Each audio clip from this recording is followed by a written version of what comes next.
spoken about this quite a bit, and we actually had a webinar right when COVID started around the difference between remote versus in-person versus virtual. There's a significant difference. A lot of companies, when COVID hit back in March, believed that they would very easily be able to transition into a remote working environment because many of their employees in some shape or form were doing some type of blended version where they were able to work from home certain days.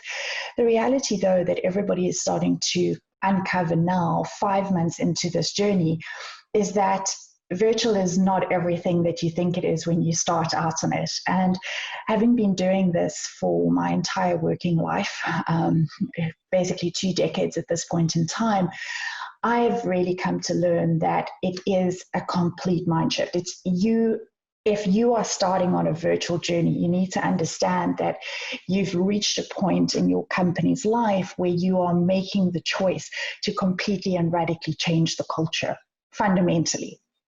And so it's as if you're going through an entire personality change as an organization. And I think the gravity of that is only now really starting to settle in with business leaders and managers as they're grappling with how this is playing out on the ground. And so one of the key things that starts emerging very, very clearly is that the assumptions that underpin in-person work start floating to the top. And that's what I want the core of this conversation this week to be about. If we think about it, there's a very large group of people who believe and think that you have to be in person to actually accomplish a significant amount of work. The second myth that exists and prevails in a lot of thinking around work is that if people are not in person in an office, they don't accomplish as much as they would away from that.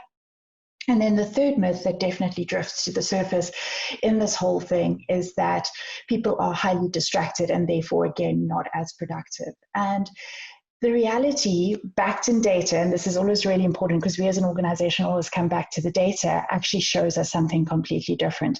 Yes, people are distracted, but it doesn't impact productivity in a bad way. Yes, people actually are capable of doing a lot more when they're not bound to an office.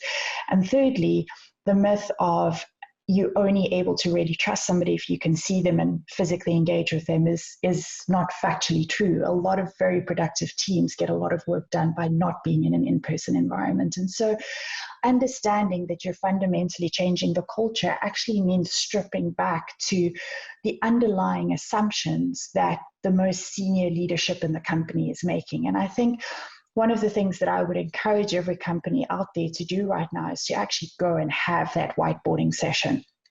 Stand back and ask yourselves the question, what are the underlying assumptions that I believe or don't believe about virtual work and in-person work?